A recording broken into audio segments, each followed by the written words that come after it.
Marriage చేసుకుంటూ ఉన్నారు కదా. మ్యారేజ్ చేసుకుంటున్నప్పుడు ఒక దేహం అందంగా ఉండవచ్చు, ఒక దేహం నల్లగా ఉండవచ్చు. ఇలా ఒక ధనవంతుడు, వేల కోట్లకున్న ధనవంతుడు ఒక నల్లటి శరీరం ఉన్న అమ్మాయిని పెళ్లి చేసుకున్నాడు. పెళ్లి చేసుకున్న తర్వాత ఆ కొన్నాళ్ళు సంసారం చేసిన తర్వాత, నువ్వు నాకు నల్లగా ఉన్నావు, నువ్వు వెళ్ళిపో, నీకు డైవర్స్ ఇస్తున్నాను, వెళ్ళిపో అన్నాడు. ఆయన పెద్ద ధనవంతుడు, ఎక్కడికి వెళ్ళినా ఆమెమీ చెప్పుకోలేదు. ఇక చేసేదేమిటి? ఒక ₹1,00,00,000 ఇచ్చాడు అతను.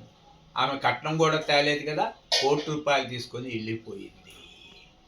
ఇక అతను అన్వేషిస్తున్నాడు, ప్రపంచంలో అందమైన వాళ్ళు ఎవరైనా ఉంటే మళ్ళా నేను పెళ్లి చేసుకుంటాను. అప్పుడు ఎక్కడ చూసినా దొరకట్లేదు. ఆ అమ్మాయి బాధపడుతూ నా దగ్గరికి వచ్చింది. ఇట్లా నా భర్త వదిలేశాడు, చాలా మంచివాడు, కానీ అతనికి నలుపు శరీరం పనికిరాదంట, అందమైన శరీరం కావాలంట.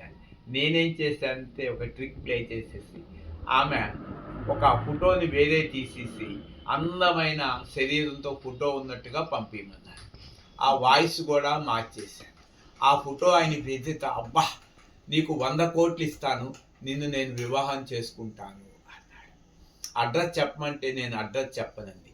మరి నిన్ను చూడాలి ఎట్లా అంటే నేను ఒక గదిలో ఉంటాను, చీకటి గదిలో, అక్కడ లైట్లు కూడా ఉండవు, అక్కడికి రానాయన అంది. ఇక ఆ ఫోటో చూసింది కదా మనసు, ఊహాలోకంలోకి వెళ్ళిపోయింది. రంభ కన్నా 1,00,00,000 రెట్లు అందగత్తిగా ఊహించేసింది. ఇక ఆమె దగ్గరికి వచ్చారు. ఆమె ఏం చేసింది, పెద్ద బంగ్లా తీసుకొని 100 మంది చెలికెత్తలు అందగత్తెల్ని పెట్టేసింది. ఆమె నల్లగానే ఉంటుంది కదా, గదిలోకి వెళ్ళింది. వీళ్ళు వందిస్తున్నారు ఆమె వందని, ఎంత అందంగా ఉంటుందో మేము చూడలేదని. ఇక అతను గదిలోకి వెళ్ళాడు. వెళ్ళిన తర్వాత ఆమెని చక్కగా 10 కోట్లు అక్కడ పెట్టి అనుభవించాడు. అనుభవించిన తర్వాత, అబ్బా నీ పాదాలకు మొక్కుతున్నాను, ఇంతవరకు నీ ఇలాంటి అందమైన సుఖాన్ని నేను ఈ సృష్టిలో పొందలేదు. ఆ గతంలో నా భార్య అందాన్ని ఇవ్వలేదు, అందుకని విడాకులు ఇచ్చి పంపించేశాను. నీతోనే శాశ్వతంగా ఉండిపోతాను, నీ పాదాలు నేను వదలను, నువ్వు లేకుండా నేను బతకలేను అన్నాడు.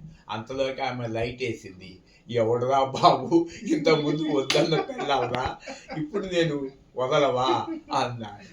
అప్పుడు నేను కూడా వెళ్ళి, చూసావా నాయన, నల్ల శరీరము తెల్ల శరీరం కాదు చర్మము, నీ భార్యనే నువ్వు చీకట్లో అట్లా అన్నావు, కాబట్టి ఎప్పుడు వదలక స్వామి, ఎప్పుడు వదలం స్వామి, అందం అనేది లోపల ఉన్నది కానీ శరీరం లేదు స్వామి అని దండం పెట్టి వాళ్ళిద్దరు కలిసి వెళ్ళిపోయారు.